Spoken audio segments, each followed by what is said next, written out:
10万魏武卒压境，楚国已危若累卵。他日复国之望，寡人尽托于万将军。大王，身为楚国刀锋卫，自当粉身碎骨，担此重任。此乃王公续养死士名单，将军可照此亲自甄选一位可以直取魏王项上人头的终极刺客。快点！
傲雪销声匿迹已经8个月了，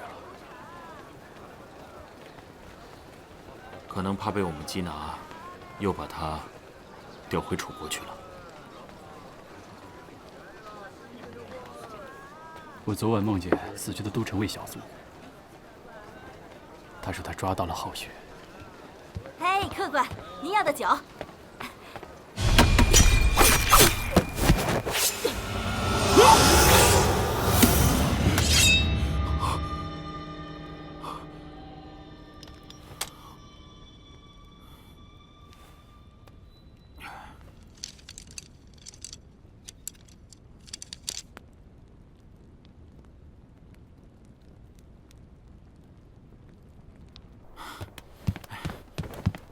鱼儿，鱼儿，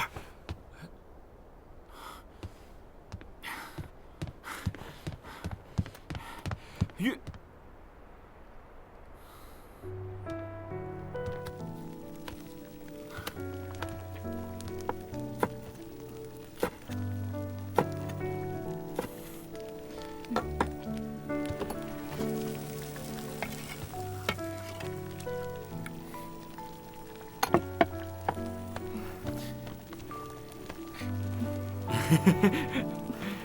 今天集市上的鱼很新鲜，就买回来2条，需要我帮忙吗？不用，我来就好了，马上就好，你去歇着吧。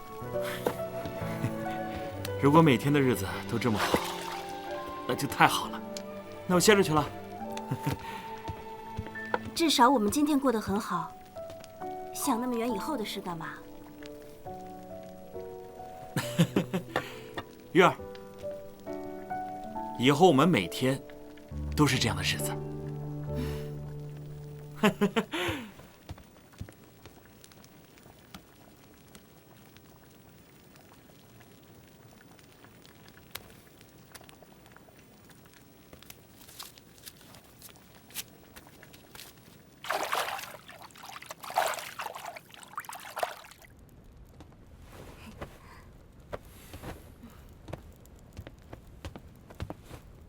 转过去。啊？我看看背面。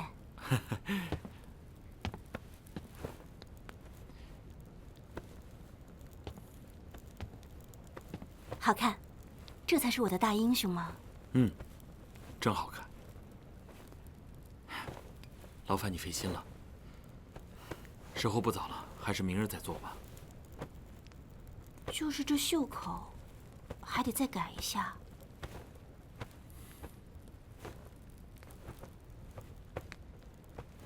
月儿，嗯，可还曾记得当日你我二人相遇的那个雨天？当然记得，那天若不是你，我早就被劫匪要了性命。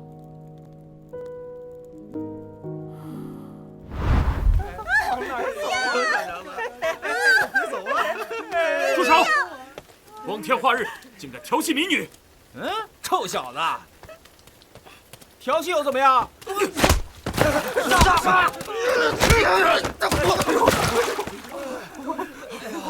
滚！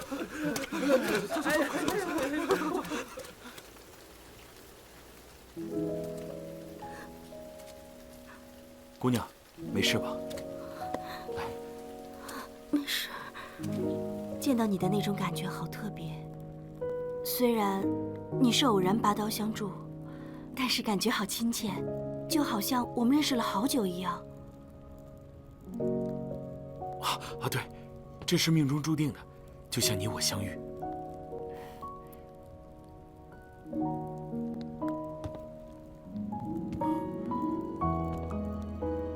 所以啊，你要答应我，无论发生什么事情，你都不能撇下我，不然的话我会死的。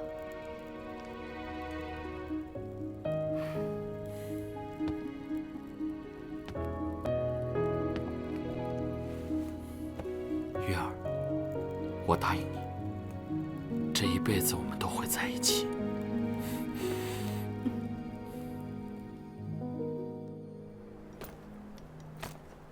近日接魏王报，1个月后的大梁会盟，秦国特使将入驻大梁，商讨两国合力伐赵之事。秦国特使将代替秦王向魏国行两邦修好之礼，务求都城卫人员做好官方事宜，避免楚国残兵败将挑衅。有刺客，保护将军！你们几个跟我来。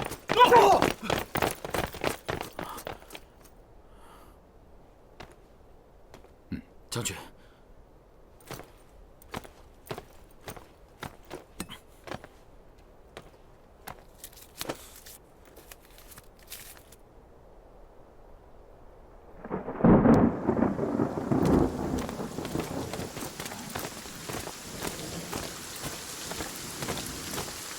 停！分两路，走。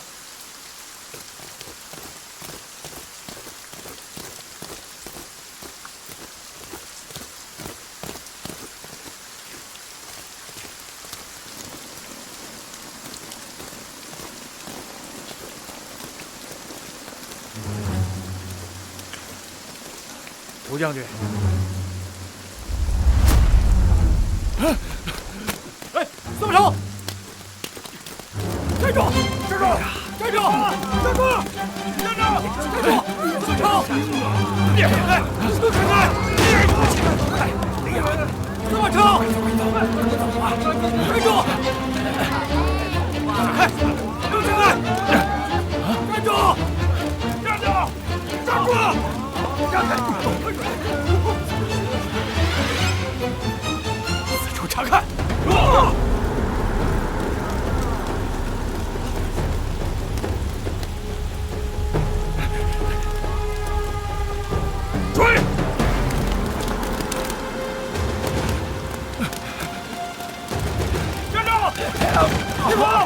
去了。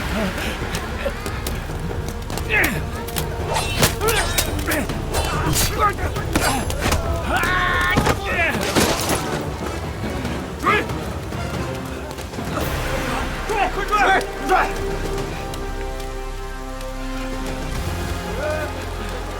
别跑！站住！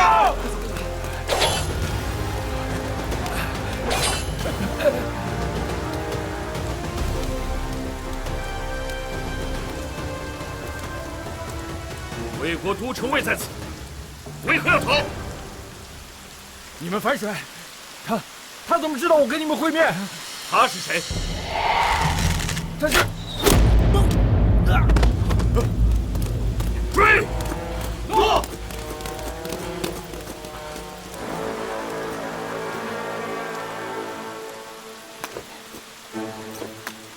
妈！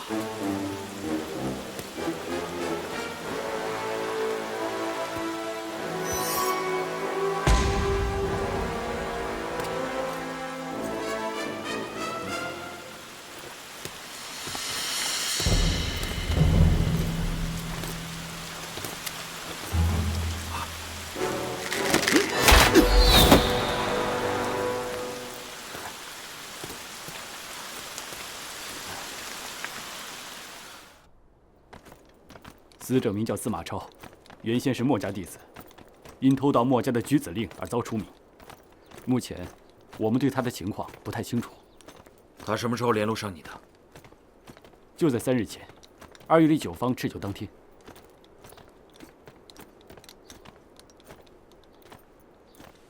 所以说呢，杀手同时在现场出现，司马超被杀，证明杀手不是跟踪他而来的。否则，这个司马超在见到我们之前就已经被杀了。现在情况凶险，话不多说，这个一掷千金的大豪客，准备花大价钱在我手里买举子令。不过，你们应该保证我没有性命之忧，然后我才能告诉你他是谁。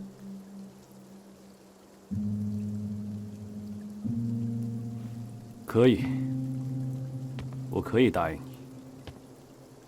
我马上安排你去都城卫大牢暂避，那里条件虽然差点，但是绝对安全。当下，我们最要紧的是找出他的买家是谁。屠兄，我倒是觉得眼前最打紧的是那个神秘刺客，他怎么知道你们约了见面呢？是，哎，你看我这脑子，这阵子许是喝多了吧？酒你少喝点吧。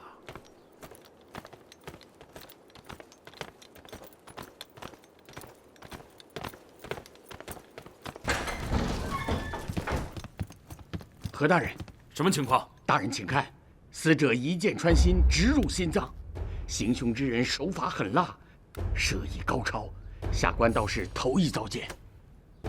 我们倒是见过几次。4大门客都是这种死法。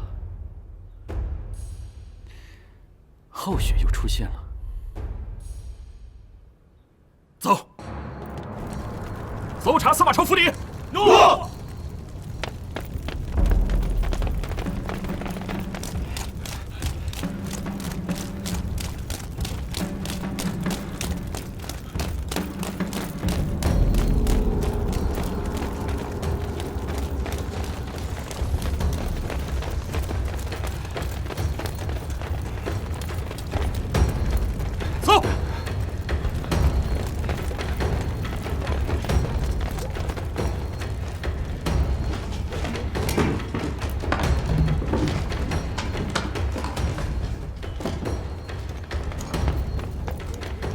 禀何将军，里面没有发现任何情况。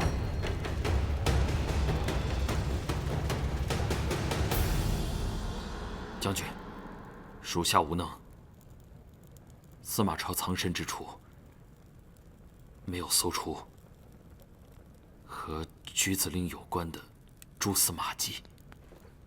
这不奇怪，事关此等天大机密，各方人马定然谨小慎微，一定不会给我们留下丝毫线索。司马超的手下，你们查过吗？查过了。这个司马超独来独往惯了，他的手下什么也不知道。那个皓雪，蛰伏多年未出，这次突然出现，实在是太奇怪了。只可惜司马超一死，皓雪的线索也无从查起了。现在只能从头开始寻找线索了。查案首要，抽丝剥茧方能拨云见日。我们首先要查买家与司马超的关系，皓雪想要什么？司马超到底想告诉我们什么？到底是什么压力迫使他寻求我们的庇护？将军，属下有一事不明。那皓雪向来行事缜密，杀人手法奇特。此次4大门客俱死于他之手，那他必然知晓自己已经暴露。为什么不选择干脆离开魏国，或者蛰伏不动，而要去找司马超下手呢？楚国也必然知道皓雪已经暴露，又为什么还要启用他呢？纵有千头万绪，我自不离其宗。当务之急，要尽快捕杀皓雪。诺。这皓雪为什么要杀司马超？难道他已经得到了举子令？那他为什么要当街杀人？悄悄的灭口，然后再抢走举子令，岂不是更好？可这司马超说的大又是什么呢？你们俩难得有闲，难得出来，你们俩怎么愁眉苦脸的呢？快走吧，方才我是去布匹房看布料，所以才迟到了。你们等很久了吧？没有啊，我们也刚到。那就好。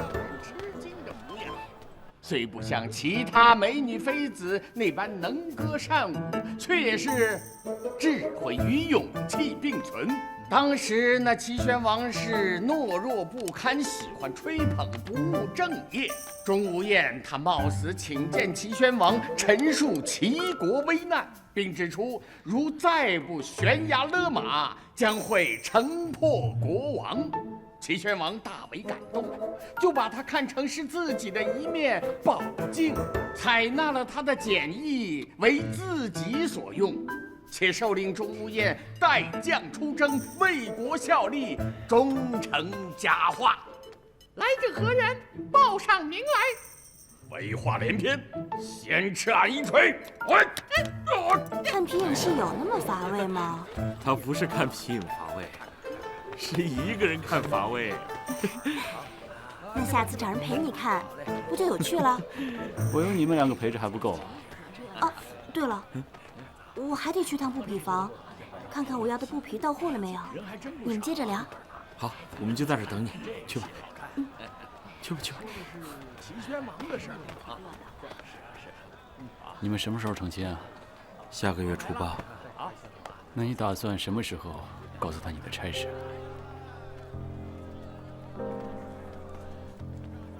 你总不能永远瞒着他吧？我不想让他为我担心，不行啊。行，反正咱们过的都是刀尖上舔血的日子，万一有什么差池，怎么跟他解释？总之不能告诉他。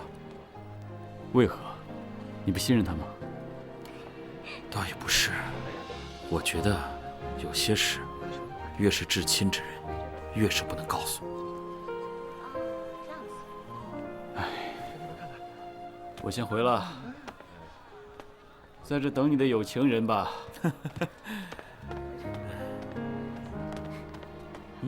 走吧。好。怎么突然下起这么大的雨来？这可怎么回啊？我喜欢下雨。对了，你的过冬衣服快织好了，你穿起来一定会很好看。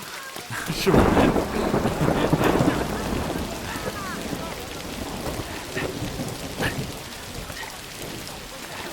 那我好好想想，我要给你准备一些什么聘礼才好啊？二人同心，海枯石烂，又岂会在意聘礼多寡？我真正想要的是，无论发生什么事，你都会爱我。好，我答应你。这么大的雨，看来要下一整晚了。我们跑回去吧。什么？跑回去？跑回去？走吧。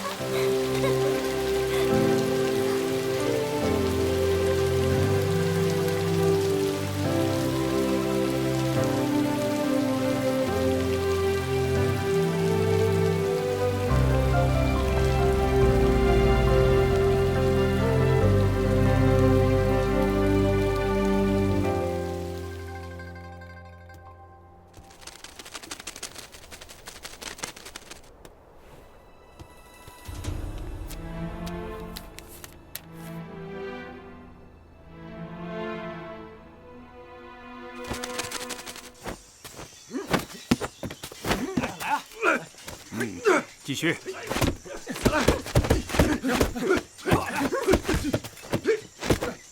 停！发力！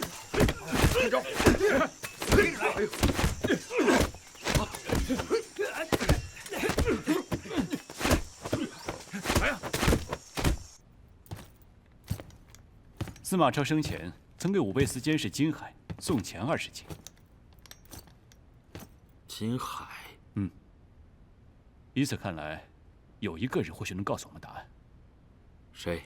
大梁武备司大公营。先找金海。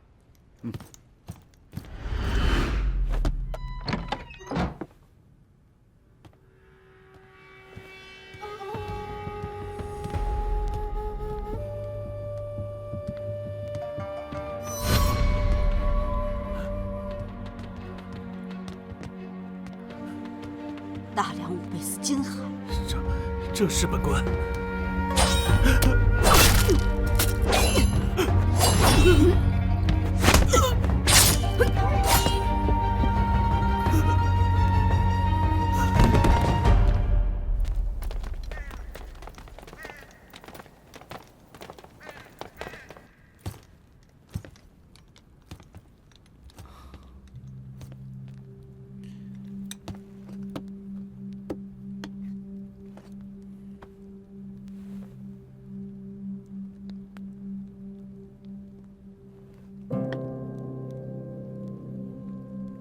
直奔七脏，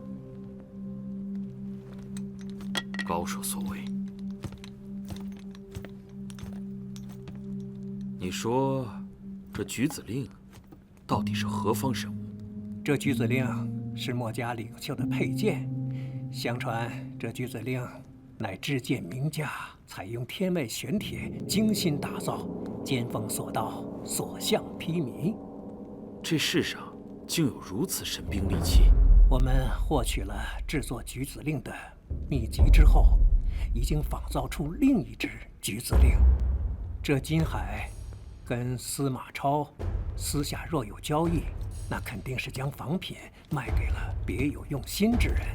如此说来，武备司确实铸造了不少上乘的兵器。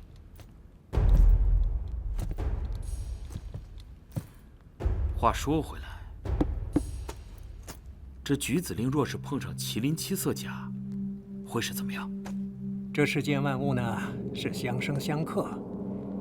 相传，墨家先辈以非攻为念，不忍举子令杀气太重，伤及天地仁德，遂以这锻造举子令时所剩余的天外玄铁铸成麒麟七色甲。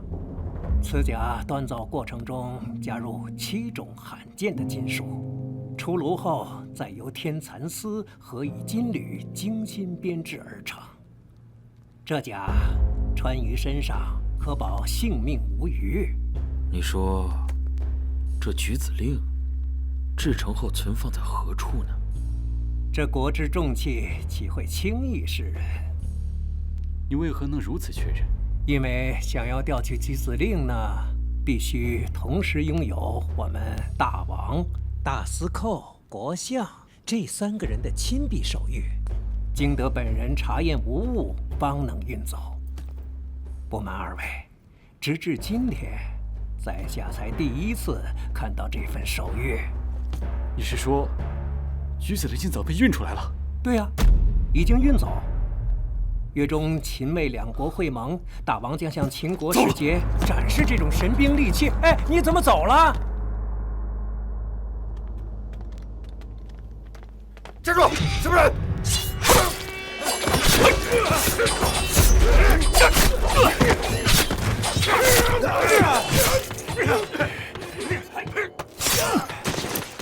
走！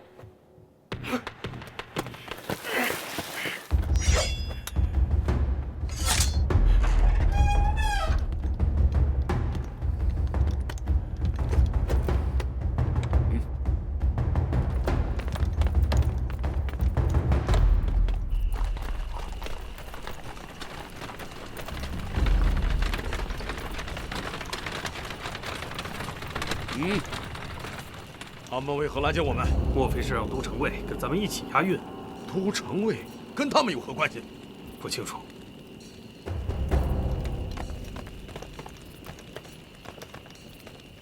你是何人？胆敢拦截我们的战车？闪开！将军，末将得到密报，有贼寇想抢夺举子令，望将军出示官文和手谕。你一个小小的军尉，竟然也知道举子令？小爷我今天军务在身，没时间跟你废话。回头我再治你泄密军机之罪。闪开！多事之秋，职责所在，望将军谅解。来人，给我搜！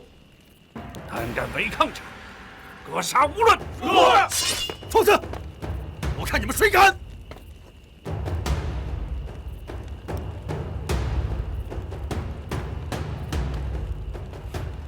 就你这样衣冠不整，胆敢出来上岗？你哪个军营的？啊？一名魏国将军，为何佩戴楚国战舰？到底何人？楚国上将军万坤。上！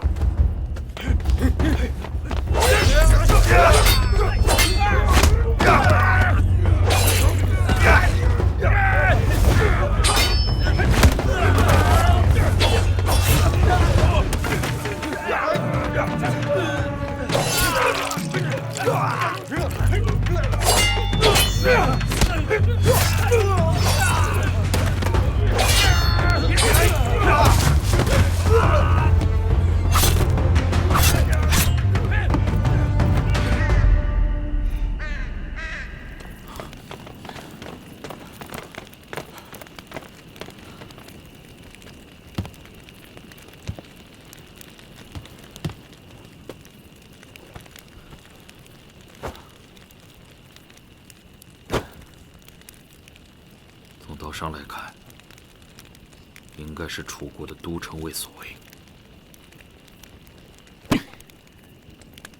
怎么又来晚一步？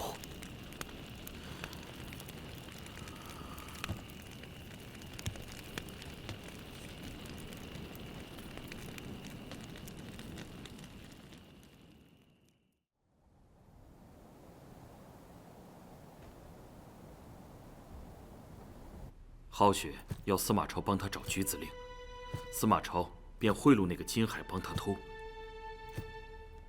可他们发现难度太大，就转而改变计划，当街明抢。为了灭口，他们杀了司马超，还有金海。那到目前为止，有什么线索？根据现场打斗的情况分析，他们是受过严格的训练，隶属旧时楚国的都尉处。楚国早已是魏国的附属国，剩余的残兵败将早已被瓦解。但我们不能排除有私人组织，他们为了某种目的去抢夺举子令。将军，属下斗胆，可否将举子令和麒麟七色甲联系到一起推测。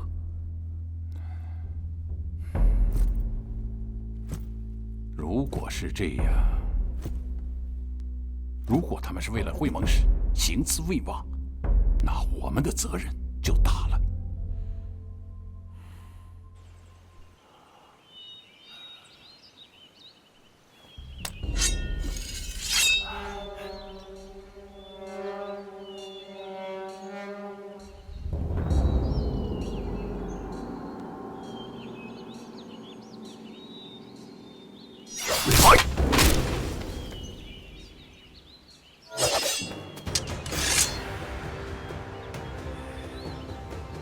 举子令果然名不虚传，我们的计划定能顺利进展。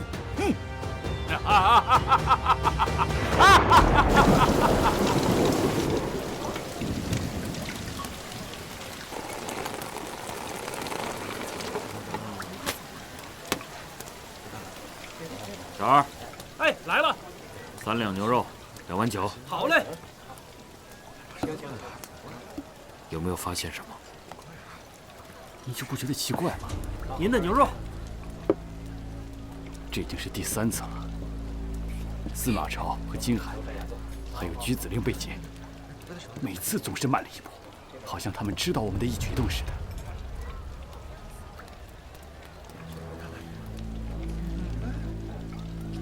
内奸通风报信，不会是这个样子。同袍不可胡乱猜测。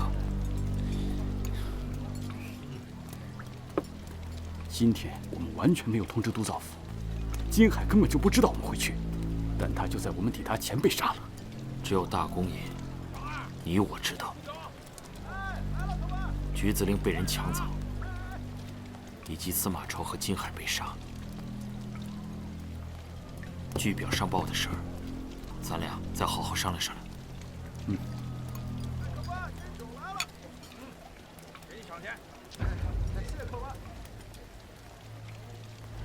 每次总是慢了一步，好像他们知道我们的一举一动似的。若没有内奸通风报信，不会是这个样子。大哥。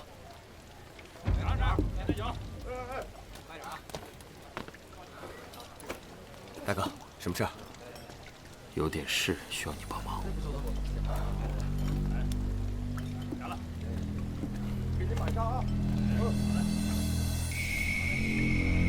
说。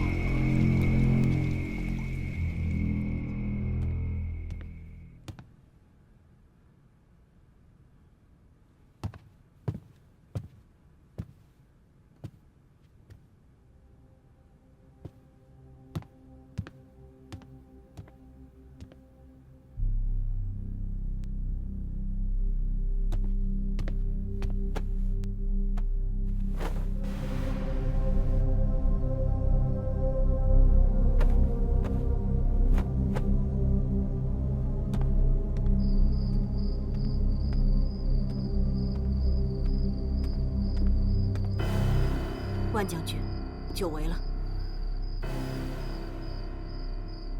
你变了许多。 3年了，我的家人还好吗？很好。我很想念他们。你很快就可以见到他们，但是你先要完成一个重要的任务。目标呢？何亮，他严重干扰了我们的计划。诺。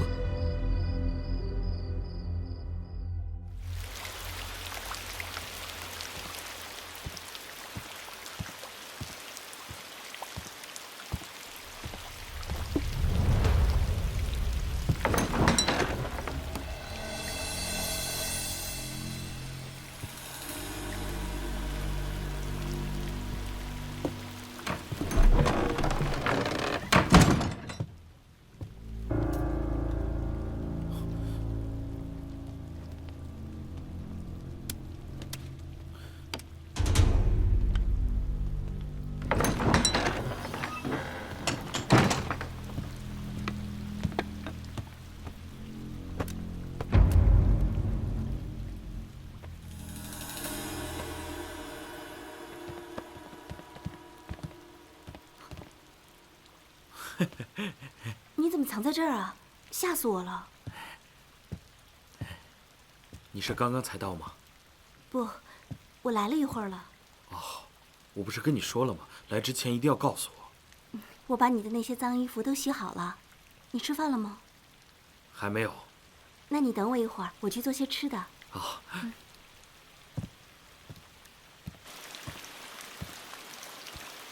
你想吃什么？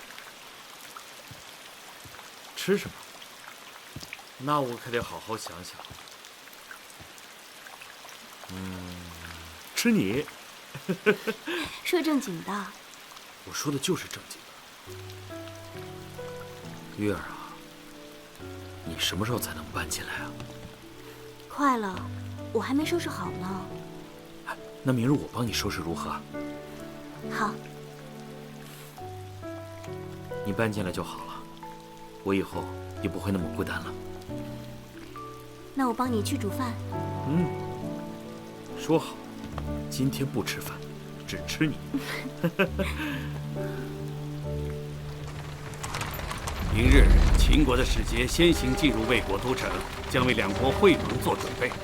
秦国特使将会带着秦国众官员前来魏国参加会盟，代表秦王宣布双方永久休战罢兵的合约。我们要提前勘察地形，分析刺杀岗哨位置。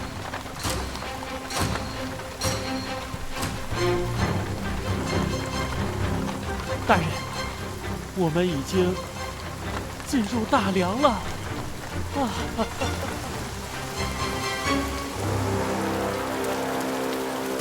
大人，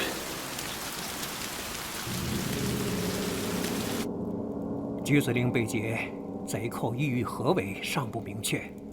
然正值秦国特使来魏递交修好国书之际，此时不容有半点差池。考虑到橘子令的杀伤力，大王迫不得已才决定脱下麒麟七色甲，让我秘密送往驿馆，让秦国特使昼夜穿戴，以作防身。那大王的安危怎么办？大王深谋远虑，愿以一人之位换取天下的太平。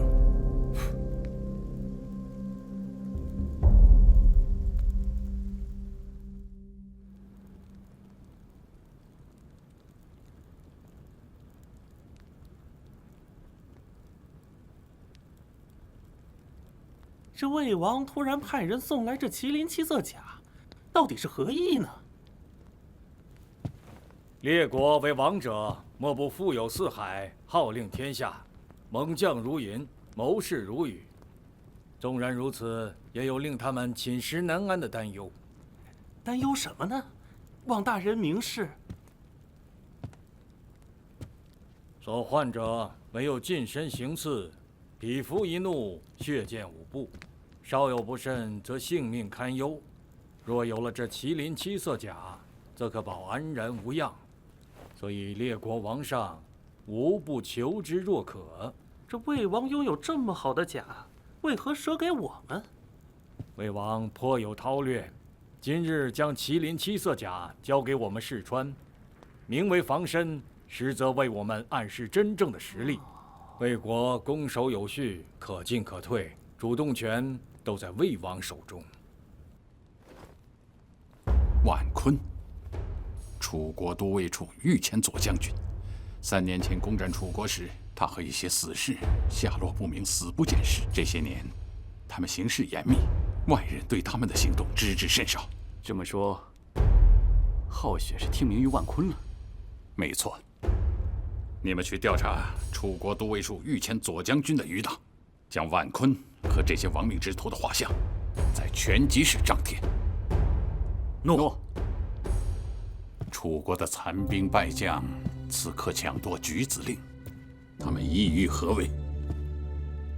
属下认为有2种可能：第一，暗杀秦国特使，挑起秦魏争端；第二，楚国的卑鄙战略，表面上臣服魏国，私下里却想用橘子令刺杀魏王，因为他们知道，只有橘子令才能刺破麒麟七色甲。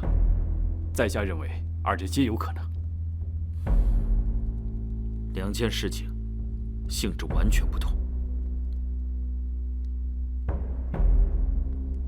稍有不慎，就是影响两国邦交的大事情。整件事情最关键的人物就是皓雪。可我们没有时间了。将军，我们一定能找到他。时日无多，时日无多呀，二位。将军，在下有一言，不知当不当讲？讲。在下认为皓雪就在我们身边。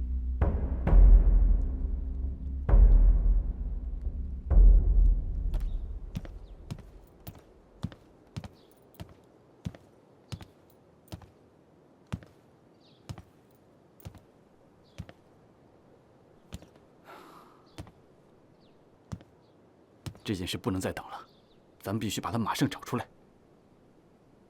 你觉得那件是谁？我还能怀疑谁？这件事情只有你和高山将军两个人知道。你别忘了，密报还是你送上去的，整个事情只有咱们三个人知道。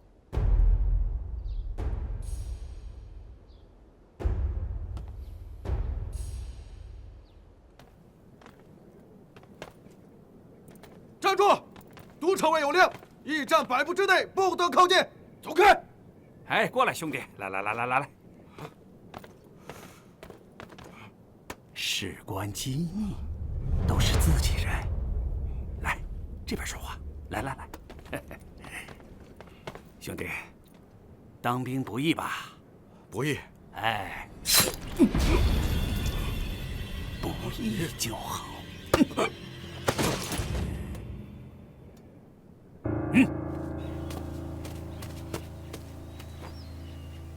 我需要你的帮忙。你们都城卫上下高手如云，用得着我吗？我不敢找自己人。什么意思啊？我怀疑有内奸。你听我说。什么时候？明天。好，时间和地点我会通知你。那你多保重，小心。二弟，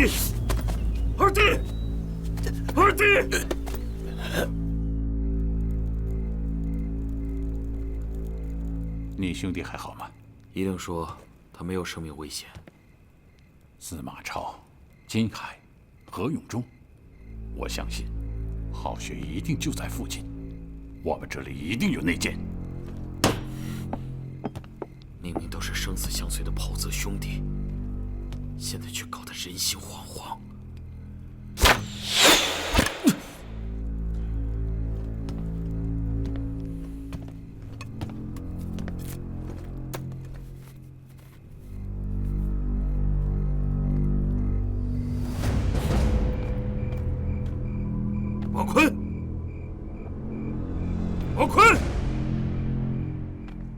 万坤，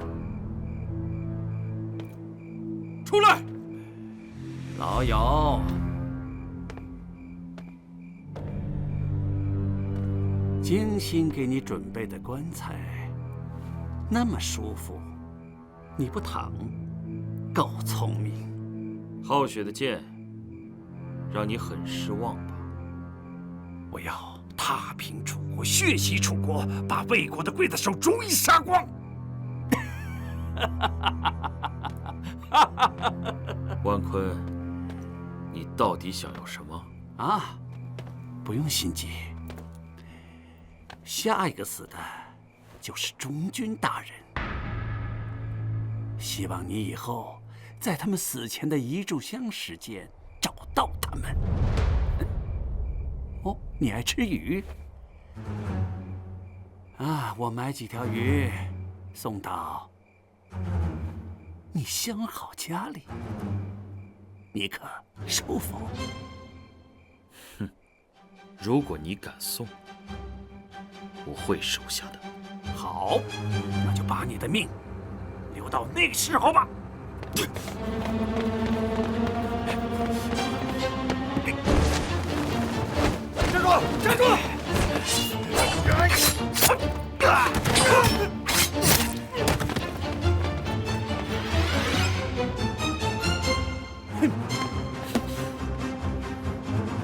前后布岗，小心警戒。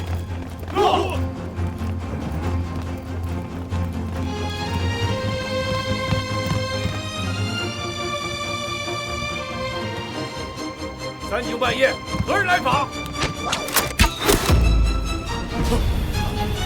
大人，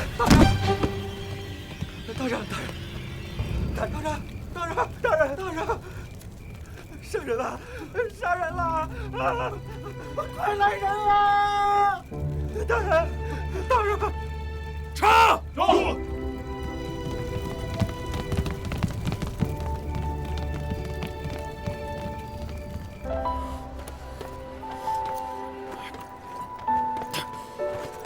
让开！让开！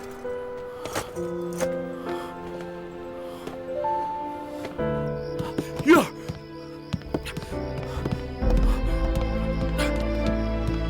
玉儿，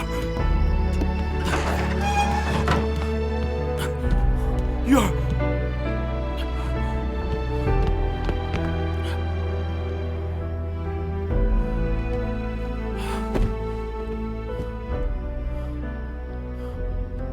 你怎么了？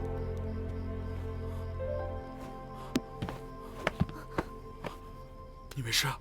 发生什么事了？走，跟我走。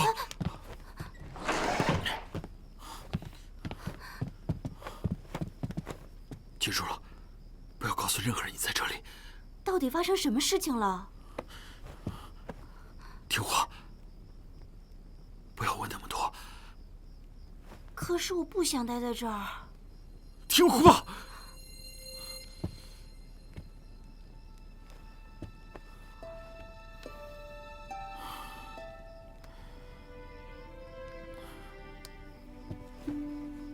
你记住，千万不要一个人上街，啊？等我回来。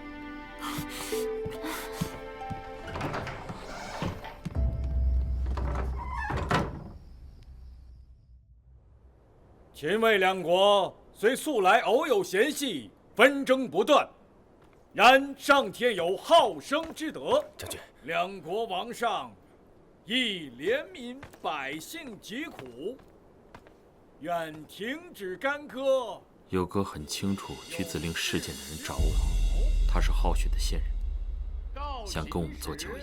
因橘子令威力巨大，在哪里？东极石巷，穿黑色长袍。还有什么？就这么多。在王宫大殿向贵使展示。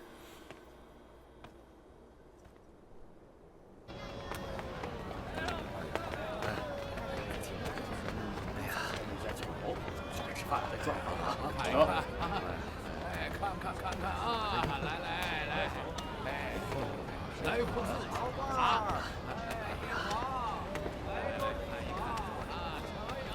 还有谁来？运气好的话，皓雪会出现；运气不好的话，最起码那个内奸会出现。原来你约的人是我，是希望我就是那个内奸，通知皓雪。希望这个办法有效。你也很清楚，没人知道我的行踪，所以如若皓雪真的出现，那么我便是内奸。没错。皓雪的王室长弩，再加上无双的穿阳神镜，每一次发射的命中率都万无一失。杀司马畅和金海都是一招致命，而他2次杀人时，每次也都在他射程范围之内。如果我是他，绝不会让你走掉。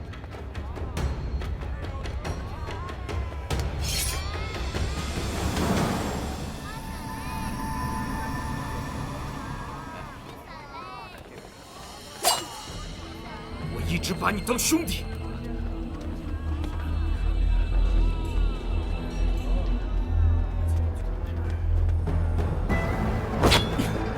追！过！包围东极石巷！散开，快散！追！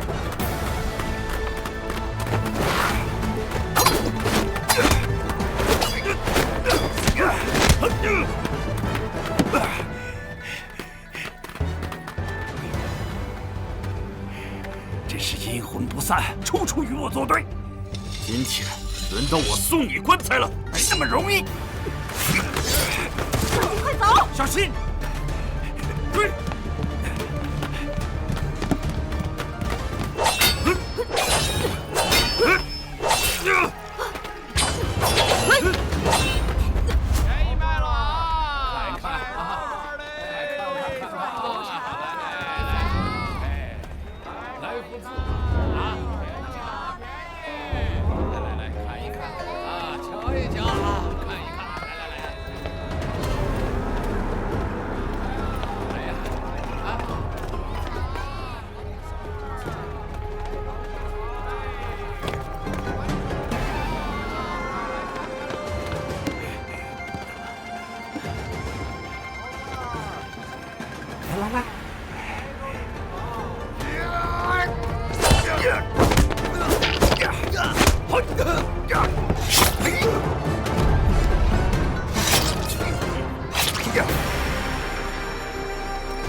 2次杀人时，你都在他射程范围之内。如果我是他，绝不可能轻易让他走掉。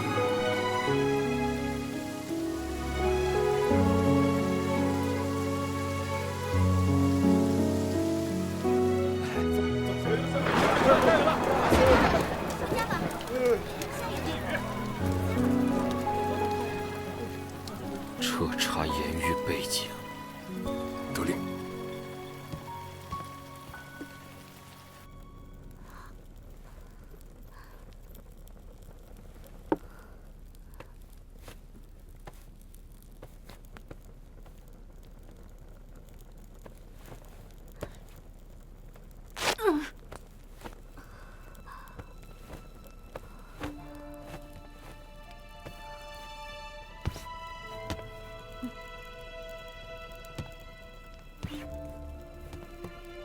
你来干什么？我们今天的约谈为什么会遭到伏击？我拼死为你断后，可见我初心不改，仍然对楚国有忠贞不二之情。哼！你要是早杀了何亮，也不会落到如此地步。如果你认为是我错，那一切后果由我来承担。是我命令你前去杀他的。因为你的过错，导致我们死了好多兄弟。我已经尽力而为了。哼，不错，你救了我一命。那你想怎样？你变了，当然变了，由皓雪变成了颜玉。你不但外表变了，你的内心也变了，而你的记性更变了。难道你忘了楚国之痛吗？这3年来，为了等到这一天，我们在痛苦之中曾经发誓效忠楚国。可你为了一己私欲，背叛故国，你就在此自行了断吧。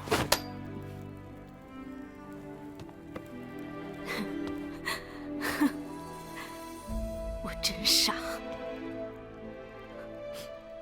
我以为自己能够变成颜玉，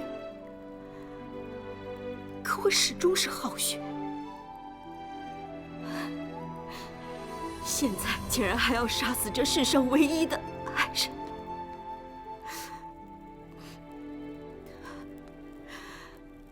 与其这样痛苦，还不如死了算了。你还不能死，因为我们还有重要的任务去完成。哼！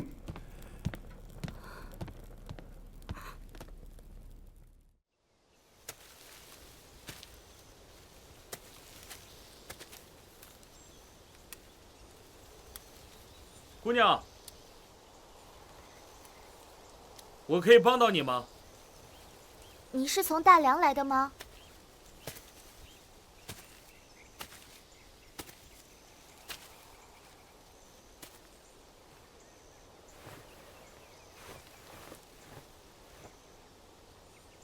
是他发生什么事了吗？不是，他是我朋友，我有事找他。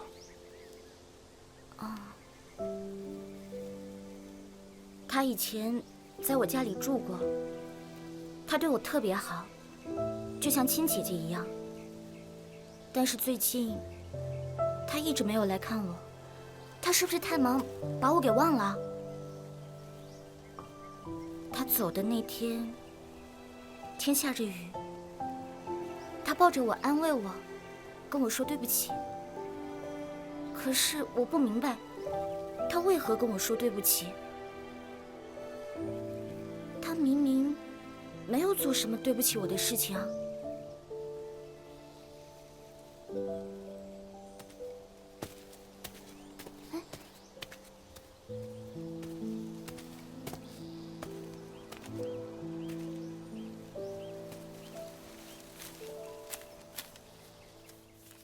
魏王将会在今天卯时接见秦国使节，在魏王宫正殿准时进行。到时候，秦国使节将向魏王递交国书，尔等务必做好关防事宜。诺。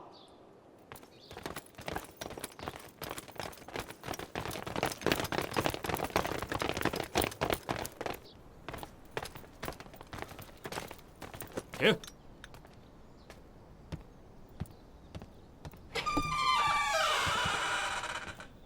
你怎么来了？是要准备出门吗？嗯。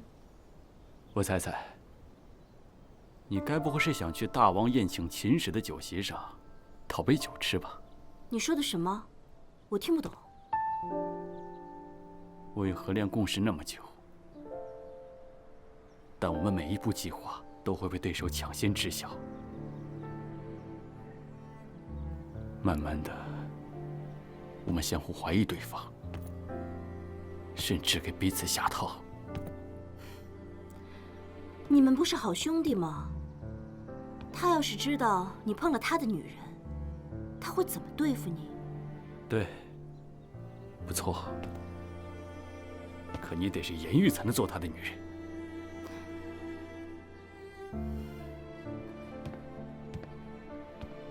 如果你是皓雪，我们就只能刀兵相见了。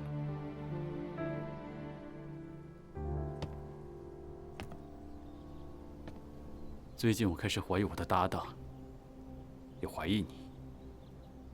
于是，就在这附近安插了眼线，却还真听到一些不愿听到的。哦，那你说来听听。皓雪，原楚国都尉处左将军万坤麾下，3年前潜入魏国行刺大王魏遂，之后就销声匿迹。你并没有离开，你是使用易容术，把自己彻底变成了另外一个人，变成了颜玉。何亮正在去往怀庆府的路上，寻找你易容的证据。我想问你一句：何亮他那么爱你，你对他就没有一点真情吗？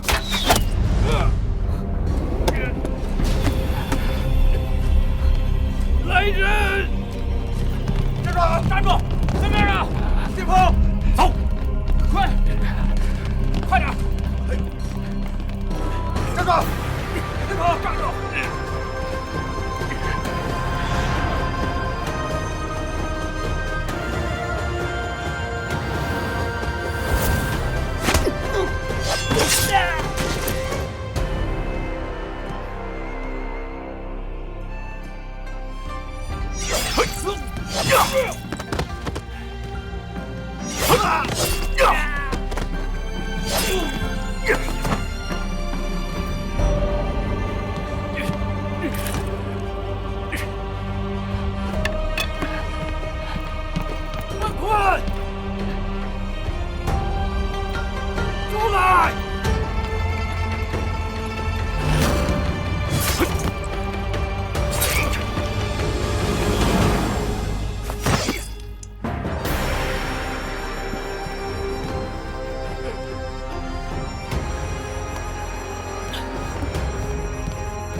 在你身边安排了眼线，你可以原谅我吗？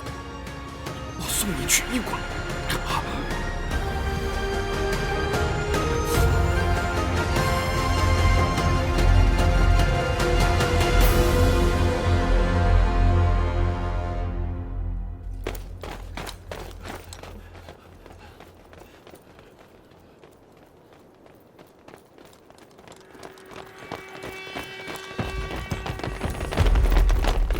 众将士听令，弓箭手安置在宫殿顶端两侧，长戈守卫在宫门两边，左右两路埋伏在城墙两侧，宫阙上弓箭手阻击，其余兵卫驻扎在这里。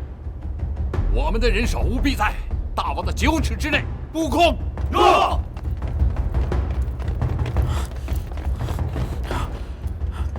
将军，他们的目的不是行刺大王，他们正在赶往医馆。什么意思？没时间解释了，他们的目标是秦国特使。你的意思是，他们在郢城枪战举子令，放眼用他对付麒麟7色甲，其实是障眼法。他们这样做只是为了掩饰。他们为何要动秦国特使呢？他们最恨的不应该是我们大王吗？我怎么会知道？属下请求，立刻撤下都城卫，分拨兵力，保护医馆。撤下都城卫，大王的安全你能负责吗？你是不是疯了？将军，如果秦国特使在魏国被杀，那后果不堪设想。分兵乃兵家大忌，秦国特使再重要也没我们大王重要。将军，无需多言，速速退去。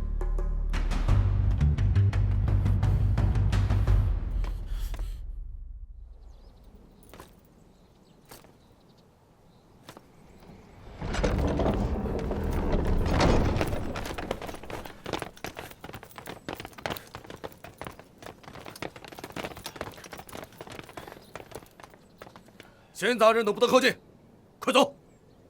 魏国都城卫在此，前来保护秦使。你让开！老友，恐怕你是来晚了。好久不见。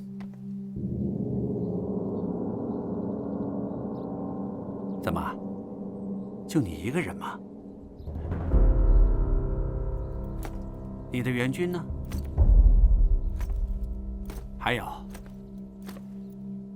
你的都城卫呢？是不是都去了魏国王宫啊？啊？哼！你想啊，魏国的举子令砍在秦国特使的头上，你猜，秦国上下能不蜂拥而来吗？到时候暴秦带甲100万，直入魏国。哎呀，想一想，都让人十分痛快啊！婉坤，你个卑鄙小人！为了一己私仇，你竟敢挑起两国战事，令百姓涂炭！不，我不是为了个人恩怨而活着，而是为了光复大楚。我不像你和你的主子一样，只会讨好秦国，甘做傀儡。秦国不是那么容易满足。如若他们吞并魏国，会变得更加强大。接下来，他们会吞并天下列国，包括你所说的光复后的楚国。希望你说的这些能够成为现实。哼，拿下！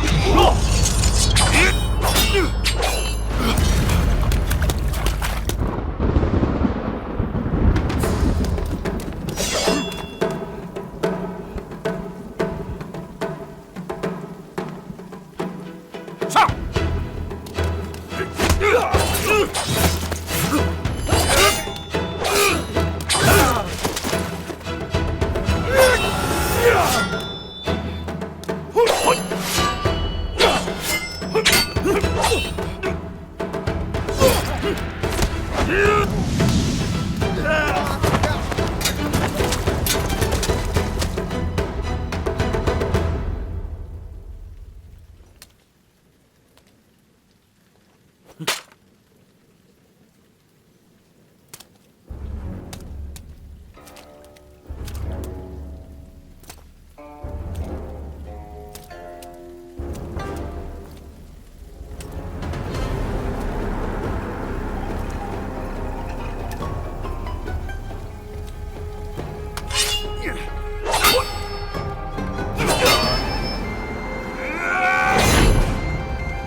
你还不能死，因为我们还有重要的任务去完成。若是举子令被都城卫封锁，杀不掉秦王世杰，你就刺杀魏王。多年投生，换来今朝一搏，纵然尸横遍野，我等也无愧自己的国家。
请问你们是何时相识的？3年前。请将军讲得详细一点。在东石巷，他被人欺负。那你就没有怀疑过他是故意接近你吗？如果怀疑过，今天我就不用坐在这儿了。不过何将军，你很是幸运。据被活捉的楚国死士交代，万坤曾下令要他取你性命，但不知为何他却迟迟没有下手。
亮，我现在去王宫，准备刺杀魏王。过冬的棉衣已经给你做好了，照顾好自己。跟你在一起的日子，是我这一生中最开心的时光。亮，我走了，真的舍不得你。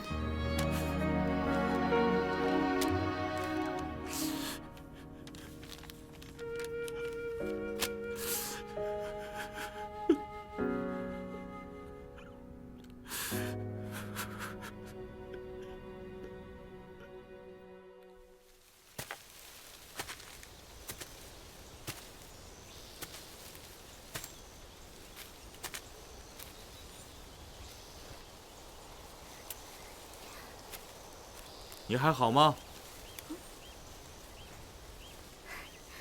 怎么又是你啊？你找到他了吗？还没有。如果你把他一起带来就好了。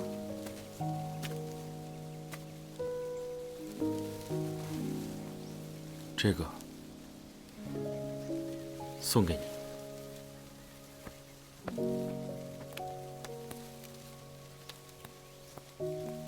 这是什么？鸳鸯鱼。好美的名字啊！谢谢你。鸳鸯鱼，若是其中一条死了，另一条也会死去，就会孤独绝食而死，对吗？你不用感到奇怪，有关于他的一切我都知道。其实，他在这儿住过一段时间。你知道他睡觉有多离谱吗？我每天早上都是在床底下找到他，吃饭的时候还不会用筷子，经常要掉在衣服上。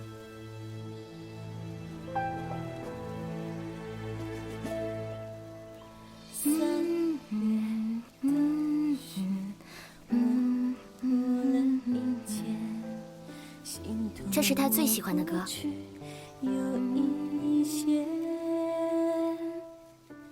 思念一段回不去的岁月，时间变缓慢，很纠结，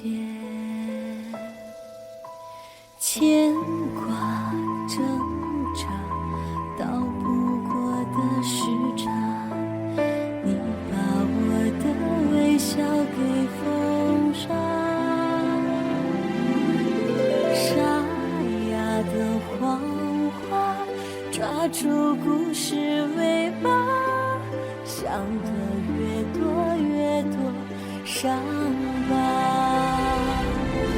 你像雪花飘飘荡荡落谁家？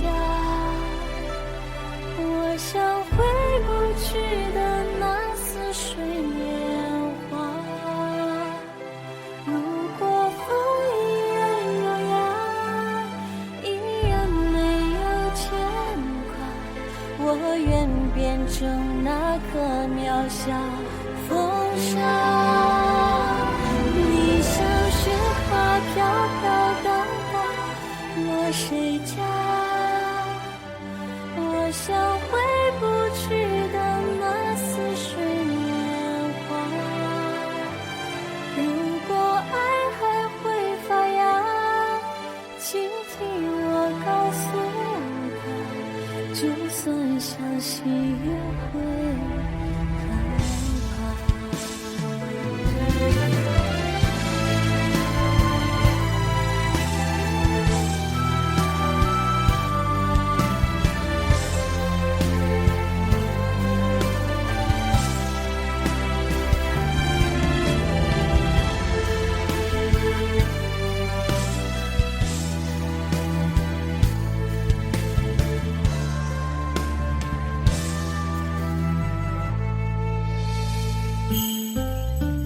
牵挂挣扎，道不过的时差，你把我的微笑给